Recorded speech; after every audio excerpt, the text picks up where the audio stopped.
Saintess summons skeletons. By Morn. Chapter 341, I expected shenanigans and was still surprised anyway. Sofia brought back a lot of random stuff from Azaian's shop. It barely made a dent in her gold reserves, so much that she was starting to wonder whether Sun might actually be annoyed at her for taking it. Not that it would have survived anyway, but still, before the deep whale destroyed everything, she had technically stolen it. She stopped in front of the academy. Back already? You've only been gone a few hours, Teacher Sonia. Were my recommendations not to your liking? The dogman asked with a bright smug smile. No, it was good, a bit too good, even. You have some flair, Senior Canab, I must admit it. Glad to hear it from you. Well, get in, he invited her, showing her the gate. Wait, before that. Would you happen to know of a good place to test destructive spells? Is there a room like that within the academy? Not quite within, no, but deep beneath, surely. That is outside of the barrier, but you can go all out there.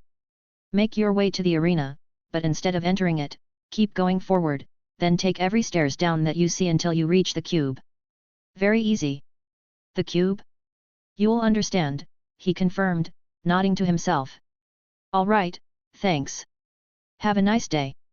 Sofia phased through the gate and followed Caleb's instructions. Since the academy's corridors were mostly empty, she rushed through at dangerous speeds and made her way down to the deepest part of the academy's underground. A weird lift took her straight through the barrier and down several kilometers into the ground. The lift took quite some time to descend and the air gradually got hotter and hotter as she went deeper. Finally it stopped. Is it over?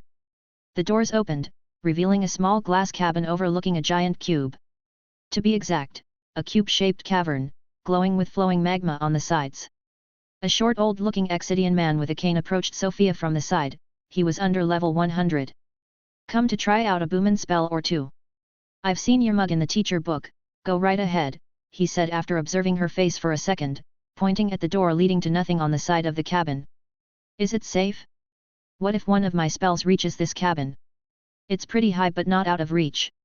Don't worry, 'tis all quite safe yay? Headmaster himself comes here to try new magic, walls carved through a natural monolay line and reinforced so much, tell ya what, I'll eat mehcane if you can scratch em. That's not exactly what I asked but sure then. Sofia headed through the door.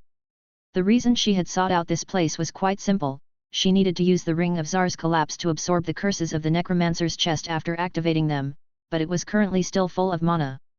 To activate it again, she was going to train the Piercing Angel's bolt some more, which would drain the ring's remaining mana to give the bolts more power. The magma flowing down the walls gathers in this vortex at the center. Is the city built on a volcano? It looked quite flat. Maybe it's that thing with a monolay line? I'm not sure I've ever heard of those before. More reading ahead, it seems. But first, Sofia landed on a spot far away from the several magma rivers coursing through the ground, and she dumped out all of the bones she had just bought, then summoned the Book of Skeletons. Have a nice meal. The bones were devoured by the book, and a new page took shape showcasing the drawing of a short skeleton holding a book and an ornate cup overflowing with a misty black liquid. Hiding the mana cost with her hand, Sofia had a good look at the drawing. Now that I can see the full skeleton, that's a bit thin for a male dwarf. She slowly slid her hand to reveal the mana cost. There wasn't one. No cost? What do you mean no cost?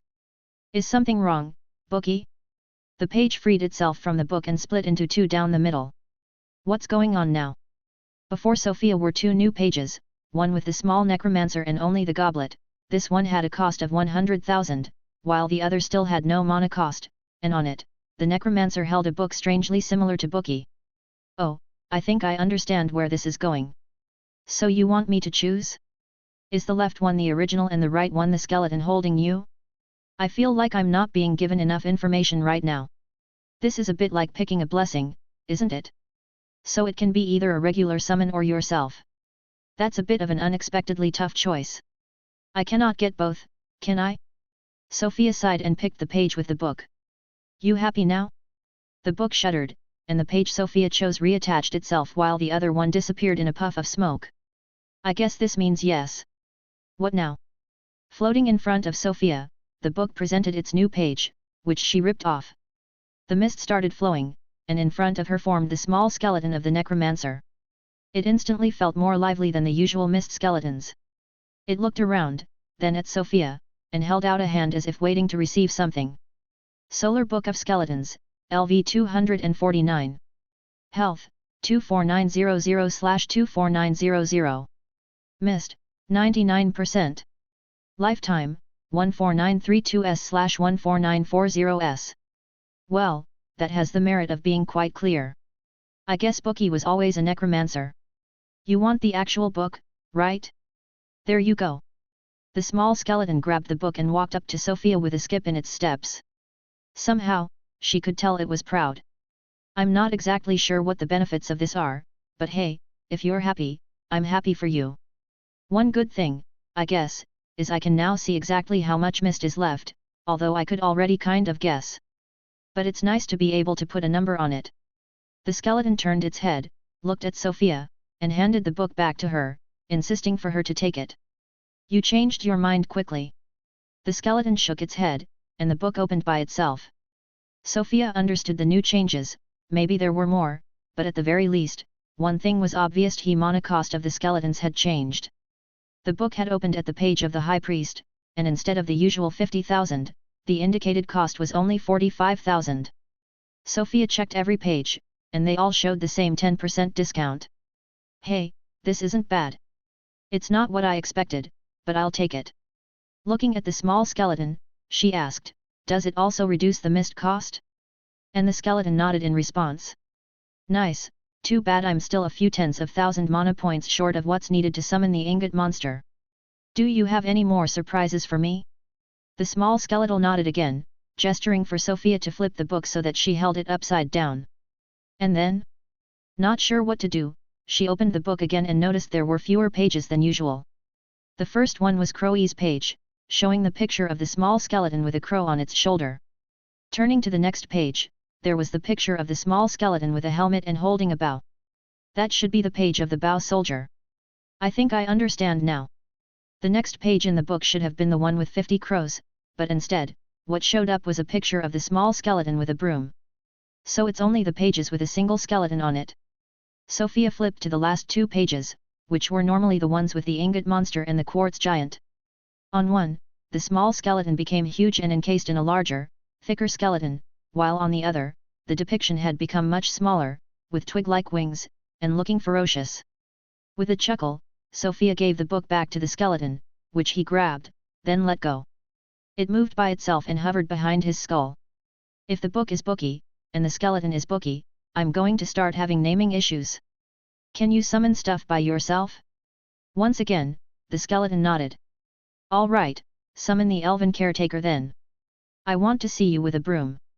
Without the skeleton doing anything, the page ripped itself from the book and turned into mist, which very quickly collapsed on itself and became a broom in the skeleton's hands. Solar Book of Caretaker Skeletons, LV 249. Health, 12450/12450. Mist, 98%. Lifetime, 14725s/14940s. That's cute. Wait, you actually lose health? Is that because of this fusion in particular? Does that happen every time? Well, only one way to find out. Summon the bow soldier now, she told the broom brandishing skeleton.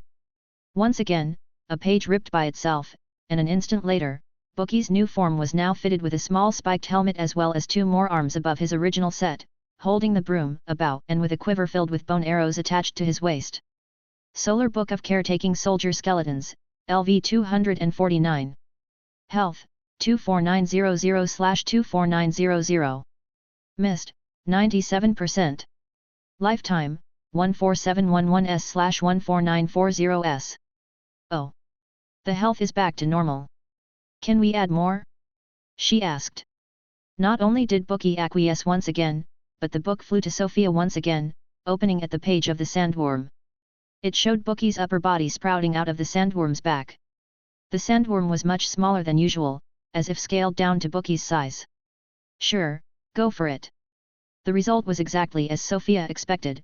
She lost 90,000 mana for the summoning, and the four-armed solar bookworm of caretaking soldier skeletons now slithered happily around Sofia, waving its broom as if fighting imaginary enemies.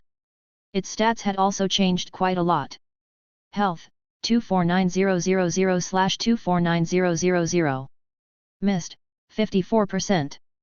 Lifetime, 14623s/14940s. Oh yeah, this is fun. I think I like that a lot more than a regular old Necromancer skeleton. You were always a member, but now it feels a bit more real. Welcome to the team, Bookie. Bookie brandished his broom high in the air in celebration. Chapter 342, Old Stuff Resurfacing. Sofia sat down on the ground, and Perith did the same. She brought out the rest of the Necromancer's stuff and looked through it. What do you guys think? The rope is beyond saving, but I guess I can take it to the clothier, he might find that interesting. The wands are also rotten, so really it's only about the books and the cursed chest. Wait, actually, maybe we can do something with that. Sofia told Bookie to summon the engineer skeleton and had him break down the wands into their components. They broke down into 3 piles, one of rotten wood, one of gold powder, and one a small stack of cylindrical red gems. Those were hiding inside? Cavaldra ember, fossilized resin of the Cavaldra tree. Useful as a catalyst to reduce projectile spread. Once powdered, it is also considered a delicacy by some races. People will really eat anything. Hey. Well, that's it for this, I will read the books later. Let's get started with the chest, I just need to empty the ring first. Sofia quickly threw a small piercing bolt at the cavern wall to test its hardness. She did not even make a dent into it. The mana inside the ring was also still plentiful. Since she was going to cast a lot of bolts to empty the ring anyway, she decided to train them. In particular, what she aimed for was to find a way to charge the bolts faster. When she had seen the angel use them, both times his charging process had been much faster than hers, and even with the scepter doubling her channeling speed, 2000 mana per second was starting to become too slow. The higher level enemies wouldn't stand still for her to charge the bolts forever. Holding her scepter to absorb the inevitable backlash that would happen whenever she failed a cast, she started tinkering with the piercing bolt's mana patterns as she cast it, hoping to find ways to charge it faster. A few hours and a lot of bolts thrown at the walls later, she made a breakthrough much faster than she had anticipated. What she had done was quite simple, she had cast the spell several times with and without the scepter and tried to observe the minute difference between the two to understand how the scepter did what it did. Like this, she understood how the scepter managed to hasten the channeling. It was a surprisingly dirty solution. So it just copies that starting part and then merges it with my spell later down the line. And that works? If it's so easy, can I not just do that myself? If I double it on my side, then will the scepter copy the doubled version too? Seems like it would. So I would jump to channeling 4000 mana per second just like that. Sofia was pretty sure that her theory would work. It was easier said than done, though, and the bolt exploded in her face every time she tried to alter it like that. She tried a lot of different ways, but the spell was never stable. This would be another thing she needed to spend more time on later. But the good thing was the ring did not care that the spells were failures, it boosted them all the same, which gave her a hard time with her healing but eventually emptied it, so she could now try to open the Necromancer's chest. Just to be safe, I should put on a rune or two. With everything ready, Sofia created an elevated bone platform in the cubic cavern, just in case the use of the ring near the walls might interfere with the monolay line the old Exidian had talked about. There, she stood as far as she could from the chest, so that it would still be in the Ring of Tsar's range, and had one of the graveyard skeletons open it. Sofia activated the ring as soon as she saw mana erupting from the chest. It was not as much mana this time, and she barely felt it course through her arm and to the ring. The chest was now opened and with apparently no more tricks to it. That was easy enough, I didn't even need the runes. Let's see what this wanted to protect like this. Red silk cloth enveloped the contents of the chest. Sofia took it out and unfolded it, revealing 3 small items, a silvery brooch, a thin mithril ring, and an ornate goblet like the one Sofia had seen on Bookie's illustration of the Necromancer, carved in very dark wood and covered in small shiny red gems. It was very well preserved. The first thing Sofia grabbed was the ring. No way, mithril? This much is probably worth about the same price I bought the whole thing, isn't it? It looks enchanted too. On the ring were small runes Sofia did not recognize, it looked nothing like the modern rune system popularized by the Avians, but mana was already moving around them before she even put it on, so it was obviously of a magical nature. Go on, Sir Scribe, and give me the advanced identify analysis straight away, just use the mana. Sofia read the description of the ring and was so surprised her mouth lay agape. Ring of the Fallen Legion. This Mithrium ring was made for a lich's lover in hope that they could walk among their legions of undead without worry. Nearby undead are more likely to be neutral toward the wearer of the ring. The wearer of the ring may spend mana to influence nearby undead. The cost and efficacy will depend on the intelligence and strength of the undead as well as the nature of the influence being exerted. This is just Lead the Dead. It's a Lead the Dead ring. So, just like Angel's Bolt, Lead the Dead was magic that already existed and that the system just copied. And well, Iridian Rot is like this too. Do I have other skills like that? This is an interesting discovery, not too terribly useful considering Runeforged Overlord already dissuades undead monsters from attacking me, but I guess it's worth wearing. Also it's a few grams of Mithrium, so if I ever need some I know where to find it. Next Sofia grabbed the brooch. It was a wavy pattern made of silver, that Sofia did not think represented anything in particular. Bard's brooch of facial concealment. This silver brooch absorbs the light reflecting from your face, obscuring your likeness to observers with regular vision. Will overheat if worn for too long, must be placed in an unobstructed area near your head for optimal efficiency. I can see how that would be useful to a necromancer. I probably won't be using that one much. Sofia stored the brooch and grabbed the goblet next. It was surprisingly heavy for its size and covered in the same esoteric runes like the mithril ring. In Sofia's hand, it looked like a small cup, which made her giggle as she remembered it looking quite large in the necromancer's hand on Bookie's page. Let's hope this one is a bit more useful. The overflowing chalice. This chalice of dubious origin is decorated with 48 blood rubies which are entirely useless to its functions. When fed mana or otherwise placed in a mana-rich environment, this chalice will produce endless amounts of dangerous freezing mist. This does not affect the undead. Oh. I'm not undead but I should be immune to this thanks to VPPV. I don't really think I could use this in a fight but I can see how that would be useful to protect a fortress full of undead. That might be a good thing to bring into dungeons too, like a less destructive rot that also spreads by itself. Sofia filled the chalice with mana and a thin layer of mist started flowing from it, dripping down to the ground and spreading in all directions until it met the rivers of magma and couldn't go any further. The mist feels fresh, I guess. The ground is covered in a thin layer of ice already. I imagine this could fill up an entire room quite fast if there were no magma rivers.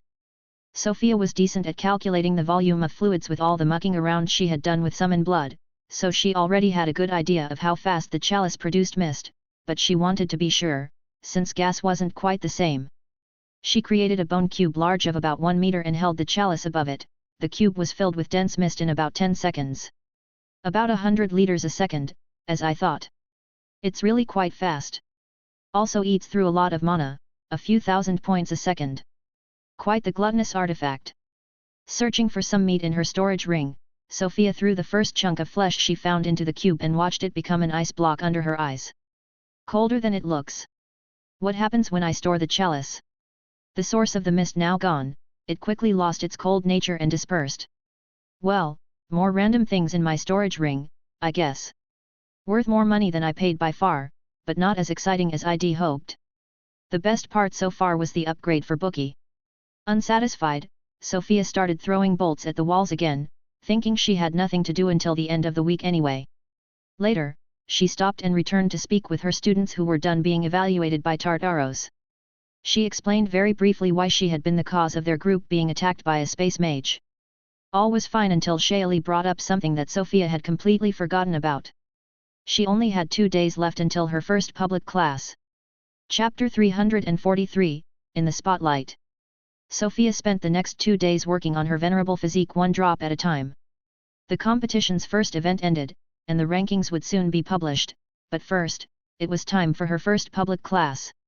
She made her way to the backside of the amphitheater where the class would be held, and Beryl was there, waiting for her, notepad in hand. Good, you're here on time, she welcomed her. Yes, though I'm a bit lost, honestly. I am still unsure about how I should go about this. Will there even be anyone here to listen to me? Oh, I would not worry about that. Your name has been making rounds, especially since your demonstration in the arena. Ah, right. That happened. I wonder what kind of people that will bring. The headmaster mentioned an entrance fee? Yes, but since this is your first time, there is no entrance fee. This will bring more people. Depending on the popularity, we will decide on how much to charge next time. The number of seats is limited, so the more popular, the more expensive the places will be. You get to keep 80% of the fees, and the academy takes the rest. So it's in both of our interests that we make this work well. Do you have any idea what the contents of today will be? Absolutely not. This could go in 100 different ways. I think I will improvise depending on how many people there are and what they want to see. How long should I stay in there? Beryl wrote something on her notepad, then stored it. It's fine, you are looking good. I have no doubt you will manage to make this interesting. If you can just show some interesting new magic, it would already be enough to make some of the students come back next time, so the bar is quite low. Length is up to you, technically, you have all day, so 14 hours maximum, but most public classes last for around 4 to 6. Just don't make it too short. This time is fine since it is free, but when people pay, they have higher expectations. That being said, if it is interesting enough, like the headmaster's lectures, even half an hour can do. I see. Thank you, Miss Deathmarch. It's my pleasure, Teacher Valkyria. Now, head inside. Gerard will outfit you with the sound artifact and tell you when to enter. Have a good class, Beryl told Sofia before leaving. Making her way through a narrow corridor, Sofia arrived backstage. It turned out she recognized Gerard. He was the librarian who had helped her with her questions on divine runes. He gave a small pin to attach near her neck, designed to amplify her voice. Then he explained that there was another one for the public that he could carry around for her if she needed to. She politely declined his help, saying she had skeletons for that. I will be in the public, then. If you have any technical issues, just give me a sign, the white-bearded old librarian told her. The public is mostly settled, you can go in whenever you are ready. The path to the scene is right this way, he added, pointing at a path separated from the room by a heavy curtain before leaving through the back door. Perith appeared near Sofia, and she also summoned Bookie's new form to accompany her. All right, let's go. Sofia had purposely been restricting her mana senses to avoid spoiling herself with the surprise of how many people would be there waiting for her. She felt her nerves bundle up as she walked down the corridor to the stage, remembering her speech to the elven army in the trial. I'm really not good with crowds. Somehow, she both hoped and feared that the room would be empty at the same time. But the thought was fleeting as she could already hear the chatter coming from the room ahead. Taking the final steps of the corridor, she stepped into the light and discovered the large amphitheater reserved for her class. It was almost full. Holy crap, am I this popular?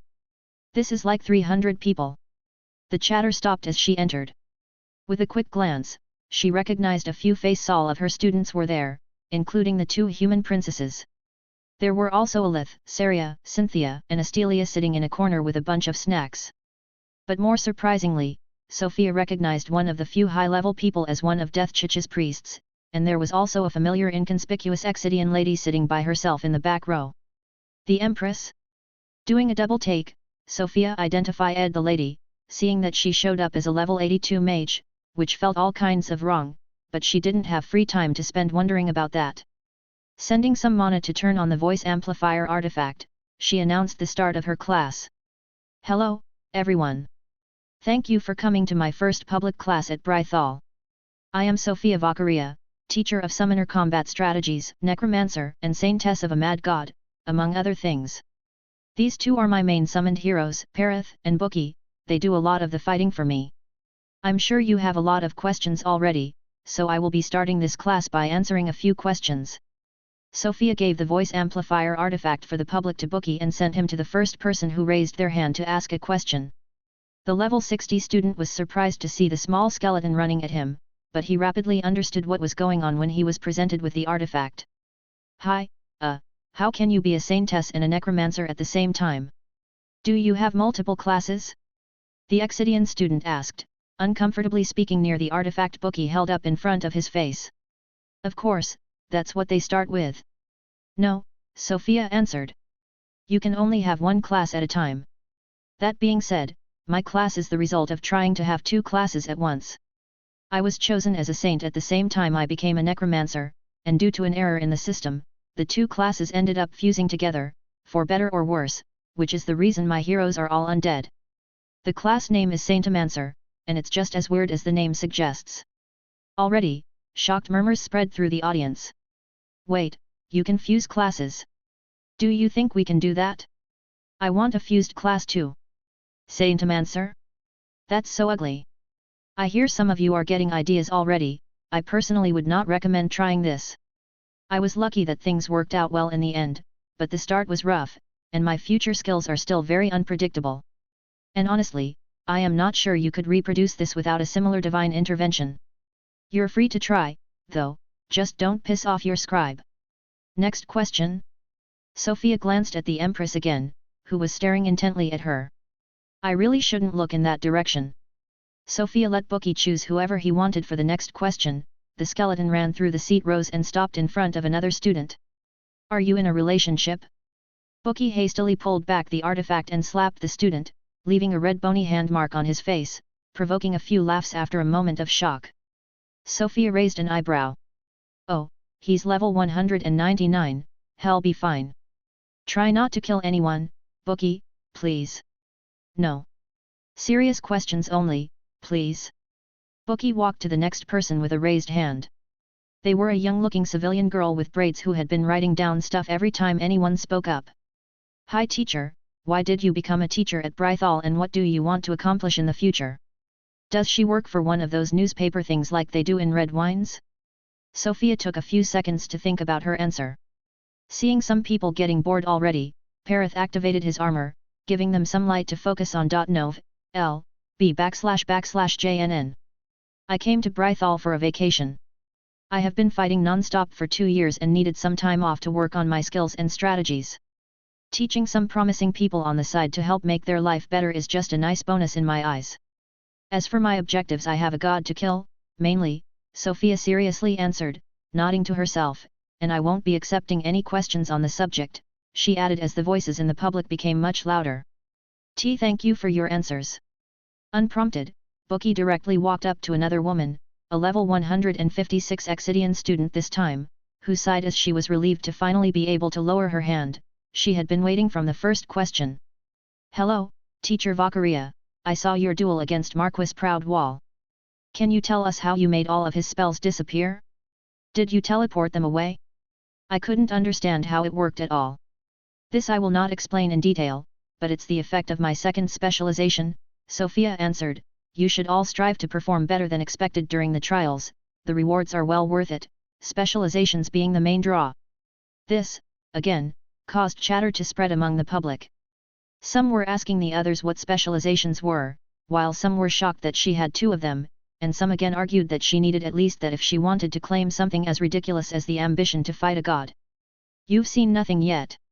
How about I show it off a few times for those who weren't there at the duel?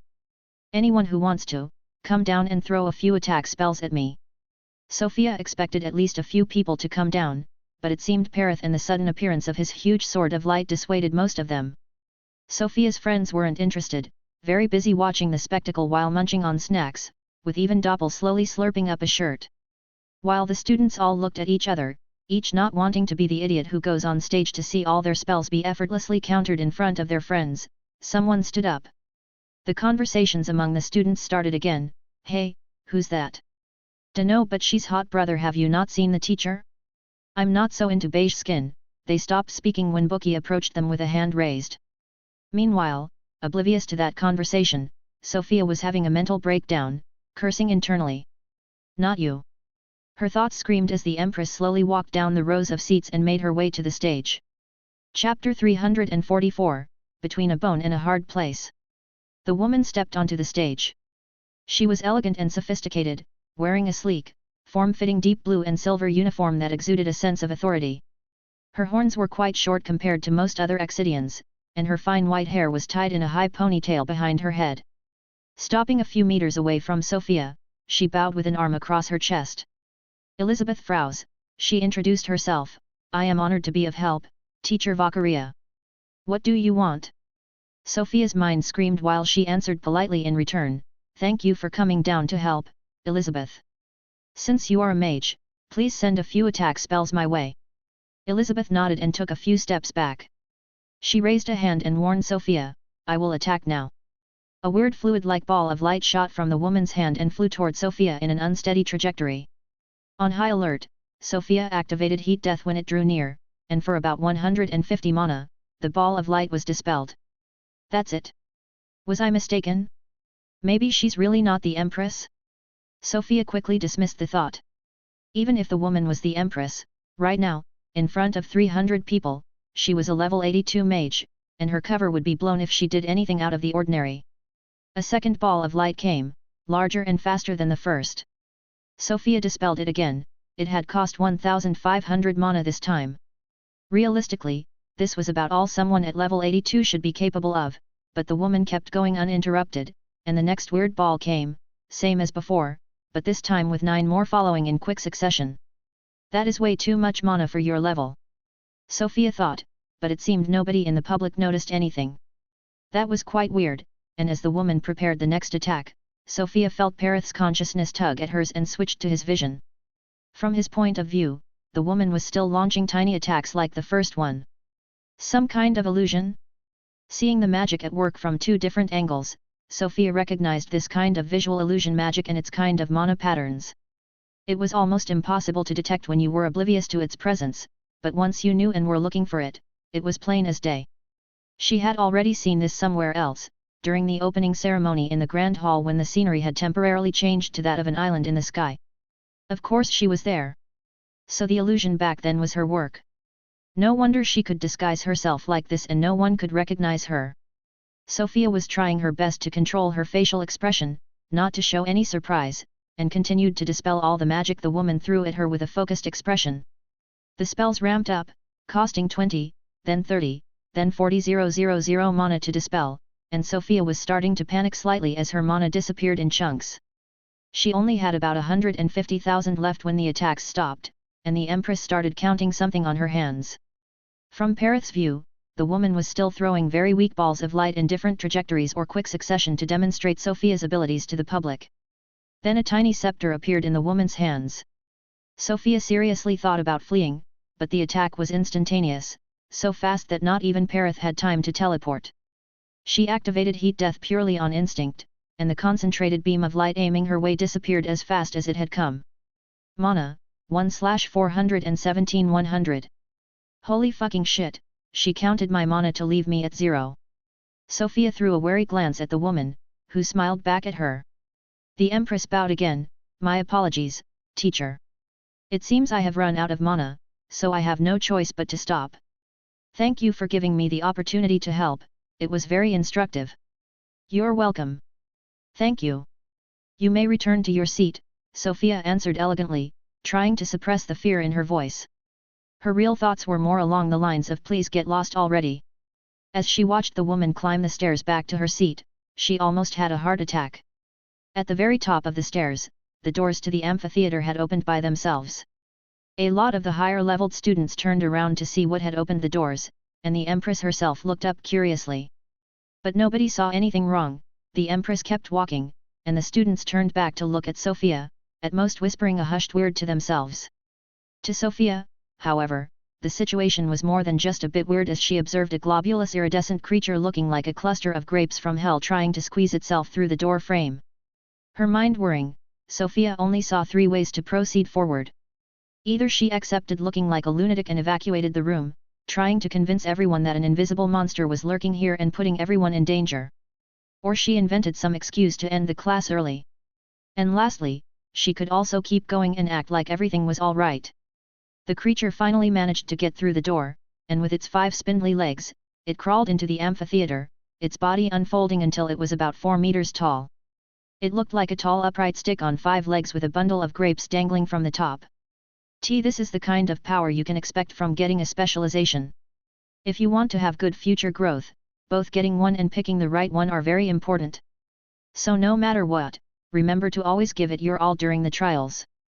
And now I will take a few more questions, and then I will showcase some neat things you can do with necromancy or summoning classes in general, as long as you use some creativity, Sofia announced to the public, but her eyes were fixated on the creature, which was now slowly advancing through a row of seats. Nov. L. B /JNN. It walked right through the students, and they did not notice anything.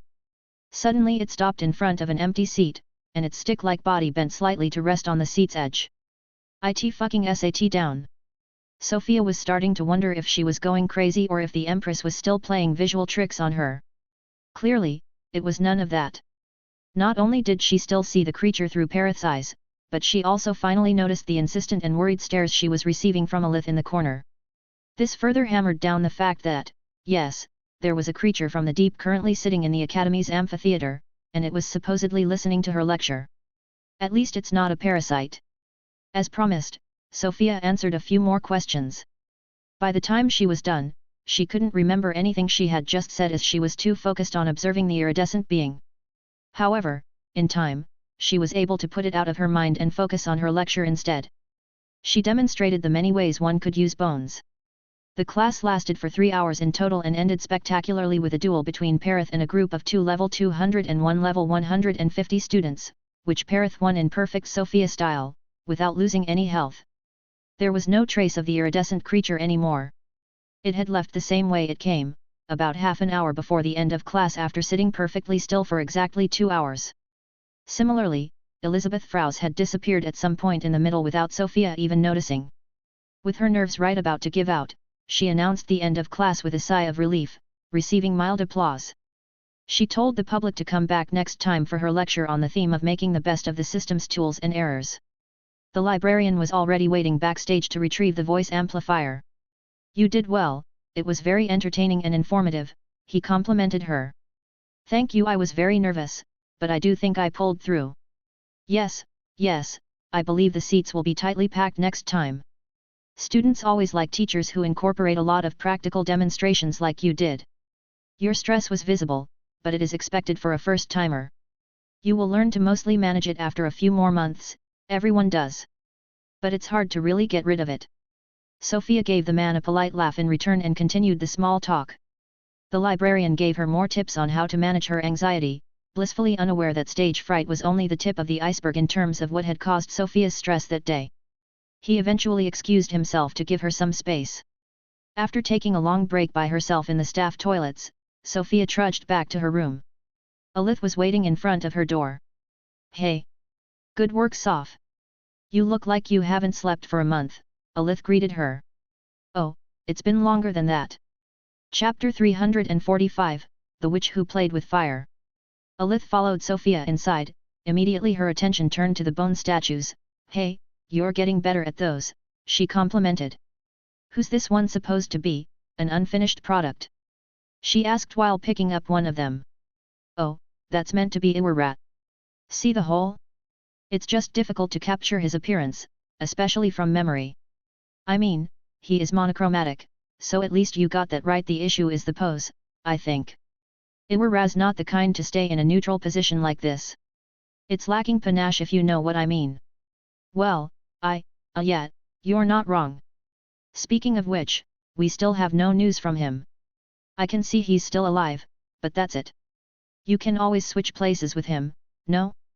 "That's one way to get news," Alith suggested. "What if the timing is inconvenient for him, though? I'm sure he wouldn't mind. But I guess there is no real reason to do it right now." "Have you been monitoring his kill feed?" "No, I have that turned off most of the time, yours too. I just find it distracting." Alith nodded. "Yeah, I am the same, though maybe we should stop doing that since it's our only means of long-distance communication." "True. Well, let's have a look at what Iwarat's been fighting." Sofia scrolled through a bunch of notifications. Iwarat seemed to have been fighting mostly jungle animals for a while, and then it had become a long stretch of killing Okiarans, which both Sofia and Alith had never heard of, with the latest kills in date being against stronger monsters. "You have defeated Damned Okiaran, leave 225. You have defeated Damned Okiaran, leave 245. You have defeated Damned Okiaran, leave 208. You have defeated Turgescent Soul Okiaran, leave 259. You have defeated Keeper of Limbo, leave 278. Sofia pointed at the last 2 kills in the list. "These are from 4 days ago, maybe the boss of whatever dungeon he was exploring? He hasn't been fighting anything since then, it seems. So much fighting, and we can't even repay our level debt," Alith complained. "Debt is whatever, honestly. We always stay stuck for a while before the filter anyway, so it's not like it really is slowing us down." "Well, yeah, true," Alith agreed as she sat down on one of Sofia's bone chairs. and we're not getting any more debt for the next filter. By the way, I learned from one of the teachers that we cannot get a specialization point from the third trial. Really? That's kind of a letdown, Sofia complained as she sat on the opposite chair. Yeah, really. As usual, it's hard to get too much information on the trial itself without the censor interfering, but I managed to get some. Wanna hear it, Sof? Of course I want to. Why do you even ask? I don't know about you, but when this school year ends, I'm going straight for the trial. You say that as if I was not going to go with you anyway. Here is the information I managed to piece together. First of all, this trial happens entirely in the real world, so no fake magic world, and that's a big deal. So the resources we bring with us actually matter, is what you're getting at? Sofia asked. Alith bent forward, an excited gleam in her eyes. Yes, but not only that, it also means we get to keep whatever we find on the way. Oh, that's a very good point. Then maybe we should invest in better spatial storage items? I have plenty of space in my ring, but not that much considering all the crap that's in there, and your own ring is rather small, no? It's good enough for now, but it's not huge.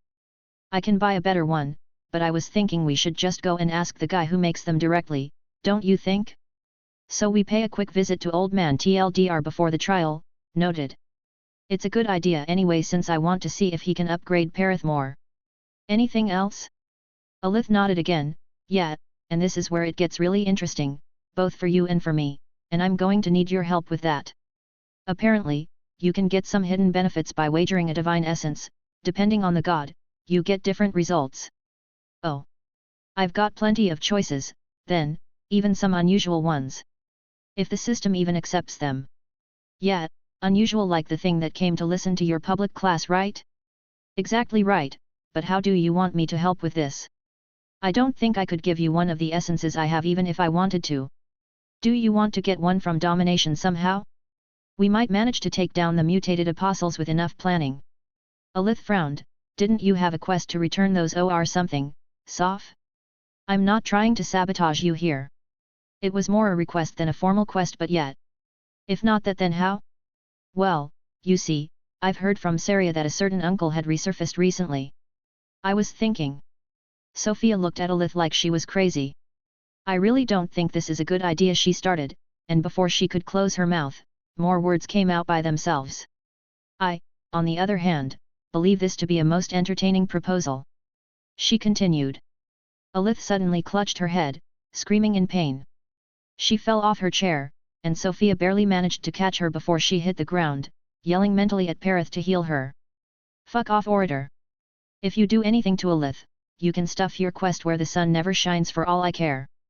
Is that all the trust I inspire in you, still? A dagger to my heart, truly, the orator said through Sofia's mouth amidst Alith's screams. Sofia lost control of her right arm and could only watch herself flick at Alith's forehead. The short girl's screams died down as her body limped in Sofia's arms.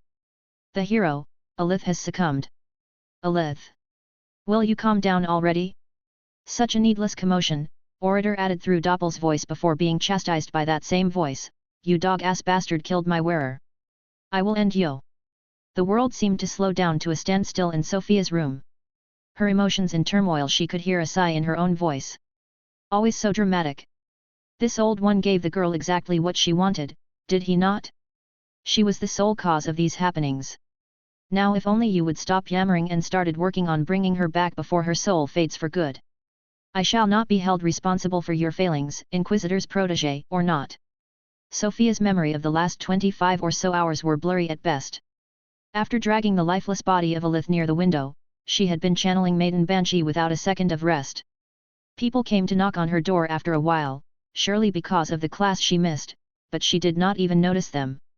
Parith spent the entire time holding her, while Bookie had summoned itself on his own and participated in the war effort by summoning skeletons and killing them off to transfer his mana to Sofia through heat death. Eventually, long after Alith's corpse had gone cold, the skill worth 100,000,000 of cumulated mana points had resolved without fanfare. In Sofia's numb arms, Alith slowly opened her eyes. Sof? Sorry, I think I passed out, she mumbled. It's kind of cold in here, isn't it? Hey, why are you crying? Sofia looked down at Alith, tears streaming down her face. She let out a choked laugh.